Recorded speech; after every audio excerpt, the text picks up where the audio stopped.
ਕਿ ਜਿੰਨਾ ਧੱਕਾ ਪੰਜਾਬ ਦੇ ਜ਼ਿਮੀਂਦਾਰਾਂ ਨਾਲ ਹੋ ਰਿਹਾ ਇਹਦੇ ਤੋਂ ਵੱਧ ਧੱਕਾ ਨਹੀਂ ਹੋ ਸਕਦਾ। ਸਪੈਸ਼ਲੀ ਸੁਲਤਾਨਪੁਰ ਲੋਧੀ ਦੇ ਇਲਾਕੇ 'ਚ ਕਿ ਸਾਰੇ ਦੁਆਬੇ 'ਚ ਵੀ ਧੱਕਾ ਹੋ ਰਿਹਾ। ਸਹੀ ਭਾਅ ਮਾਰਕੀਟ ਪ੍ਰਾਈਸ ਜਿਹੜਾ ਜ਼ਮੀਨ ਦਾ ਫਿਕਸ ਹੋਣਾ ਚਾਹੀਦਾ ਬੇਸ ਪ੍ਰਾਈਸ ਉਹ ਨਹੀਂ ਹੋਇਆ।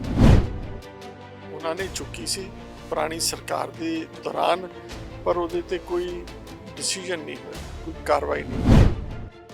ਜਦੋਂ ਸਹੀ ਸਮੇਂ ਸੀ ਭਾਅ ਫਿਕਸ ਕਰਨ ਵਾਲਾ ਉਦੋਂ ਗੱਲ ਕੀਤੀ ਸੀ, ਭਾਅ ਗਲਤ ਫਿਕਸ ਹੋਈ, ਜ਼ਿੰਮੇਵਾਰੀ ਪਿਛਲੀ ਸਰਕਾਰ ਦੀ ਆ। ਦਰਿਆ ਜਾਂਦਾ ਆ, ਫਲੱਡ ਆਉਂਦਾ, ਸਬਜ਼ੀ ਦਾ ਇਲਾਕਾ, ਤੇ ਜੇ ਉੱਥੇ ਪਾਣੀ ਕ੍ਰਾਸ ਨਹੀਂ ਹੋਊਗਾ, ਹਾਈਵੇ ਬੰਨ ਬਣ ਜਾਣਗੇ ਤੇ ਫਸਲਾਂ ਦਾ ਬੜਾ ਨੁਕਸਾਨ ਕਿ ਆਪਾਂ ਆਰਬਿਟਰੇਟਰ ਅਪਾਇੰਟ ਕਰਵਾਈਏ ਤਾਂ ਜਿਹੜਾ ਧੱਕਾ ਹੋਇਆ ਆ ਉਹਨੂੰ ਰਿਵਰਸ ਕਰਨ ਚਾਹੀਏ। ਤਰੀਕਾ ਇਹੀ ਆ, ਇਸ ਤਰੀਕੇ ਨੂੰ ਫੋਲੋ ਕਰਕੇ ਪੰਜਾਬ ਦੇ ਕਿਸਾਨ ਨੂੰ ਬਚਾਉਣਾ। ਸਤਿ ਸ਼੍ਰੀ ਅਕਾਲ, ਸਕਰੂਲ ਪੰਜਾਬ ਦੇ ਕੇ ਦਰਸ਼ਕਾਂ ਦਾ ਸਵਾਗਤ ਹੈ। ਸੋ ਕੇਂਦਰ ਸਰਕਾਰ ਦਾਅਵੇ ਕਰ ਰਹੀ ਹੈ ਕਿ ਪੰਜਾਬ ਦੇ ਵਿੱਚ ਅਸੀਂ ਜਿਹੜੀ ਜੰਮੂ ਕਟੜਾ ਵਰਗੇ ਵੱਡੇ ਹਾਈਵੇ ਬਣਾਉਣ ਜਾ ਰਹੇ ਹਾਂ ਤੇ ਹਾਈਵੇ ਨੂੰ ਲੈ ਕੇ ਜ਼ਮੀਨ ਮਾਲਕਾਂ ਦੀਆਂ ਜ਼ਮੀਨਾਂ ਜਿਹੜੀਆਂ ਨੇ ਕੇਂਦਰ ਸਰਕਾਰ ਜਿਹੜੀ ਅਕਵਾਇਰ ਕਰ ਰਹੀ ਹੈ, ਪਰ ਕਿਤੇ ਨਾ ਕਿਤੇ ਜ਼ਮੀਨ ਮਾਲਕਾਂ ਨੂੰ ਲੱਗ ਰਿਹਾ ਹੈ ਕਿ ਉਹਨਾਂ ਨਾਲ ਧੱਕਾ ਹੋ ਰਿਹਾ। ਸੁਲਤਾਨਪੁਰ ਲੋਧੀ ਤੋਂ ਵਿਧਾਇਕ ਰਾਣਾ ਇੰਦਰ ਪ੍ਰਤਾਪ ਸਿੰਘ ਸਾਡੇ ਨਾਲ ਮੌਜੂਦ ਨੇ, ਉਹ ਵੀ ਇਸ ਚੀਜ਼ ਨਾਲ ਸਹਿਮਤੀ ਰੱਖਦੇ ਪਏ ਨੇ ਕਿ ਜਿਹੜੇ ਜ਼ਮੀਨ ਮਾਲਕਾਂ ਨਾਲ ਧੱਕਾ ਹੋ ਰਿਹਾ। ਧੱਕਾ ਕੀ ਇਹਨਾਂ ਤੋਂ ਜਾਣਦੇ ਆ। ਸੋ ਰਾਣਾ ਜੀ, ਵਾਕਈ ਇਨਜਸਟਿਸ ਹੋ ਰਿਹਾ ਜ਼ਮੀਨ ਮਾਲਕਾਂ ਨਾਲ? ਮੈਂ ਇਹ ਕਹਿ ਸਕਦਾ ਕਿ ਜਿੰਨਾ ਧੱਕਾ ਪੰਜਾਬ ਦੇ ਜ਼ਿਮੀਂਦਾਰਾਂ ਨਾਲ ਹੋ ਰਿਹਾ ਇਹਦੇ ਤੋਂ ਵੱਧ ਧੱਕਾ ਨਹੀਂ ਹੋ ਸਕਦਾ। ਸਪੈਸ਼ਲੀ ਸੁਲਤਾਨਪੁਰ ਲੋਧੀ ਦੇ ਇਲਾਕੇ 'ਚ, ਮੇਰੇ ਇਲਾਕੇ ਦੇ ਨਾਲ ਨਾਲ ਬਾਕੀ ਸਾਰੇ ਦੁਆਬੇ 'ਚ ਵੀ ਧੱਕਾ ਹੋ ਰਿਹਾ। ਸਹੀ ਭਾਅ ਮਾਰਕੀਟ ਪ੍ਰਾਈਸ ਜਿਹੜਾ ਜ਼ਮੀਨ ਦਾ ਫਿਕਸ ਹੋਣਾ ਚਾਹੀਦਾ ਬੇਸ ਪ੍ਰਾਈਸ ਉਹ ਨਹੀਂ ਹੋਇਆ। 5 ਲੱਖ ਤੋਂ ਲੈ ਕੇ 10 ਲੱਖ ਰੁਪਏ ਤਾਈਂ ਕਿੱਲਾ ਮੇਰੇ ਇਲਾਕੇ ਦੇ ਵਿੱਚ ਮਾਰਕੀਟ ਪ੍ਰਾਈਸ ਫਿਕਸ ਕੀਤਾ ਗਿਆ। ਕਿਤੇ ਪੰਜਾਬ 'ਚ ਤਾਂ ਛੱਡੋ, ਕਿਤੇ ਮੁਲਕ 'ਚ ਵੀ 5 ਲੱਖ ਰੁਪਏ ਕਿੱਲੇ ਨੂੰ ਜ਼ਮੀਨ ਮਿਲਦੀ ਹੋਵੇ ਤਾਂ ਆਪਾਂ ਦੇਖੀਏ। ਭਾਵੇਂ ਆਪਣੇ ਨੇਪਾਲ ਵਰਗੇ ਨਾਲ ਦੇ ਮੁਲਕਾਂ 'ਚ ਵੀ ਚੱਲਦੀ ਆ, ਆਪਾਂ ਉੱਥੇ ਵੀ ਨਹੀਂ ਹੋਣੀ। ਨੇਪਾਲ 'ਚ ਤਾਂ ਮੈਂ ਪਹੁੰਚਾ ਨਹੀਂ ਅਜੇ, ਪਰ ਪੰਜਾਬ ਮੁਲਕ 'ਚ ਨਹੀਂ। ਮੈਂ ਜਿਹੜਾ ਕਰੰਸੀ ਸਾਡੇ ਤੋਂ ਪਿੱਛੇ ਨੇ ਮੁਲਕ ਜਿਹੜੇ ਕਰੰਸੀ 'ਚ। ਬਿਲਕੁਲ ਠੀਕ ਹੈ। ਸੋ ਕੀ ਲੱਗਦਾ ਤੁਹਾਨੂੰ ਕਿ ਮਸਲਾ ਤਾਂ ਸਾਲ ਡੇਢ ਸਾਲ ਪਹਿਲਾਂ ਹੀ ਸ਼ੁਰੂ ਹੋ ਗਿਆ ਸੀਗਾ? ਫਾਦਰ ਸਾਹਿਬ ਰਾਣਾ ਗੁਰਜੀਤ ਸਿੰਘ ਜੀ ਨੇ ਆਵਾਜ਼ ਚੁੱਕੀ ਸੀ ਇਹਦੇ ਬਾਰੇ? ਉਹਨਾਂ ਨੇ ਚੁੱਕੀ ਸੀ ਪੁਰਾਣੀ ਸਰਕਾਰ ਦੇ ਦੌਰਾਨ, ਪਰ ਉਹਦੇ ਤੇ ਕੋਈ ਡਿਸੀਜਨ ਨਹੀਂ ਹੋਇਆ, ਕੋਈ ਕਾਰਵਾਈ ਨਹੀਂ ਹੋਈ। ਜਦੋਂ ਸਹੀ ਸਮੇਂ ਸੀ ਭਾਅ ਫਿਕਸ ਕਰਨ ਵਾਲਾ ਉਦੋਂ ਗੱਲ ਕੀਤੀ ਸੀ, ਭਾਅ ਗਲਤ ਫਿਕਸ ਹੋਈ, ਜ਼ਿੰਮੇਵਾਰੀ ਪਿਛਲੀ ਸਰਕਾਰ ਦੀ ਆ।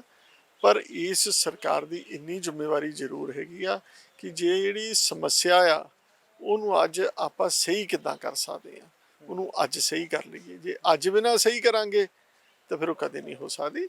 ਇਹਦਾ ਇਲਾਜ ਆਰਬਿਟਰੇਟਰ ਅਪਾਇੰਟ ਕਰਨਾ, ਜਿਹਨੇ ਜਿੱਥੇ ਜਿੱਥੇ ਗਲਤ ਭਾਅ ਮਿਲੇ ਆ ਉਹਨਾਂ ਨੂੰ ਸਹੀ ਕਰੇਗਾ। ਇਹਦੇ ਨਾਲ ਨਾਲ ਡਿਜ਼ਾਈਨਿੰਗ ਦੇ ਇਸ਼ੂਜ਼ ਨੇ, ਕਿੱਥੇ ਕਿੱਥੇ ਐਲੀਵੇਟਡ ਬਣਨਾ ਚਾਹੀਦਾ ਤਾਂ ਕਿ ਪਾਣੀ ਕ੍ਰਾਸ ਹੋ ਜਾਵੇ। ਮੇਰੇ ਇਲਾਕੇ 'ਚ ਦਰਿਆ ਜਾਂਦਾ ਆ, ਫਲੱਡ ਆਉਂਦਾ, ਸਬਜ਼ੀ ਦਾ ਇਲਾਕਾ, ਤੇ ਜੇ ਉੱਥੇ ਪਾਣੀ ਕ੍ਰਾਸ ਨਹੀਂ ਹੋਊਗਾ, ਹਾਈਵੇ ਬੰਨ ਬਣ ਜਾਣਗੇ ਤੇ ਫਸਲਾਂ ਦਾ ਬੜਾ ਨੁਕਸਾਨ ਹੋਣਾ। ਕੈਪਟਨ ਅਮਰਿੰਦਰ ਸਿੰਘ ਵੇਲੇ ਜਦੋਂ ਮੁੱਖ ਮੰਤਰੀ ਸੀ ਪੰਜਾਬ ਦੇ, ਕਹਿੰਦੇ ਮਾਲਵੇ 'ਚ ਰਿਵਾਈਜ਼ ਕਰ ਦਿੱਤੇ ਗਏ ਸੀ, ਮਾਝਾ ਦੁਆਬਾ ਜਿਹੜਾ ਇਸ ਤੋਂ ਵਾਂਝੇ ਰਹਿ ਗਏ ਸੀਗੇ, ਪਿਕ ਐਂਡ ਚੂਜ਼ ਕੀਤਾ ਗਿਆ ਸੀ ਉਸ ਵੇਲੇ ਮੁੱਖ ਮੰਤਰੀ ਵੱਲੋਂ। ਸਰਕਾਰ ਵੱਲੋਂ ਮੈਂ ਕਹਿ ਸਕਦਾ ਪਿਕ ਐਂਡ ਚੂਜ਼ ਕੀਤਾ ਗਿਆ ਸੀ। ਦੁਆਬੇ ਦੇ ਵਿੱਚ ਤੇ ਮਾਝੇ ਦੇ ਵਿੱਚ ਸਹੀ ਭਾਅ ਨਹੀਂ ਮਿਲੇ, ਮਾਲਵੇ ਦੇ ਵਿੱਚ ਫਿਰ ਵੀ ਸਹੀ ਭਾਅ ਮਿਲੇ ਆ। ਸਾਡੀ ਬੇਨਤੀ ਇਹੀ ਆ ਕਿ ਜੋ ਫਾਰਮੂਲਾ ਮਾਲਵੇ 'ਚ ਅਪਾਇੰਟ ਹੋਇਆ ਉਹੀ ਦੁਆਬੇ ਤੇ ਮਾਝੇ 'ਚ ਹੋਣਾ ਚਾਹੀਦਾ। ਗਡਕਰੀ ਸਾਹਿਬ ਨੂੰ ਤੁਸੀਂ ਮਿਲੇ ਹੋ, ਉਹਨਾਂ ਨੇ ਇਹ ਕੀ ਖੁਲਾਸਾ ਕੀਤਾ ਤੁਹਾਡੇ ਕੋਲ ਜਦੋਂ ਤੁਸੀਂ ਉਹਨਾਂ ਕੋਲ ਪਹੁੰਚੇ ਸੀ ਇਹ ਮਸਲਾ ਲੈ ਕੇ? ਦੇਖੋ, ਗਡਕਰੀ ਸਾਹਿਬ ਨੇ ਮੈਨੂੰ ਇਹ ਕਿਹਾ ਕਿ ਜਿਹੜਾ ਭਾਅ ਡਿਸਾਈਡ ਕਰਦੀ ਆ ਨਾ ਉਹ ਸਟੇਟ ਸਰਕਾਰ ਕਰਦੀ ਆ, ਮੈਂ ਡਿਸਾਈਡ ਨਹੀਂ ਕਰਦਾ। ਵੈਲਿਊ ਸਟੇਟ ਸਰਕਾਰ ਪਾਉਂਦੀ ਆ, ਅਸੀਂ ਤਾਂ ਪੈਸੇ ਦਿੰਦੇ ਆ।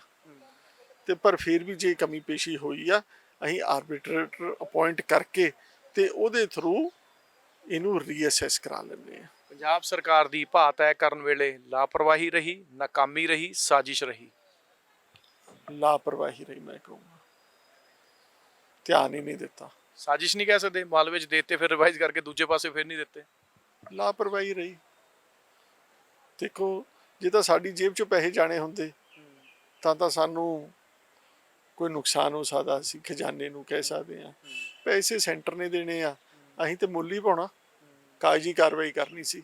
ਤੇ ਜੋ ਚੰਗੀ ਤਰ੍ਹਾਂ ਕਰ ਲੈਂਦੇ ਤੇ ਅੱਜ ਸਾਡਾ ਪੰਜਾਬ ਦਾ ਜ਼ਿਮੀਂਦਾਰ ਹੋਰ ਖੁਸ਼ਹਾਲ ਹੁੰਦਾ। ਭਗਵੰਤ ਮਾਨ ਤੱਕ ਜਾਓਗੇ?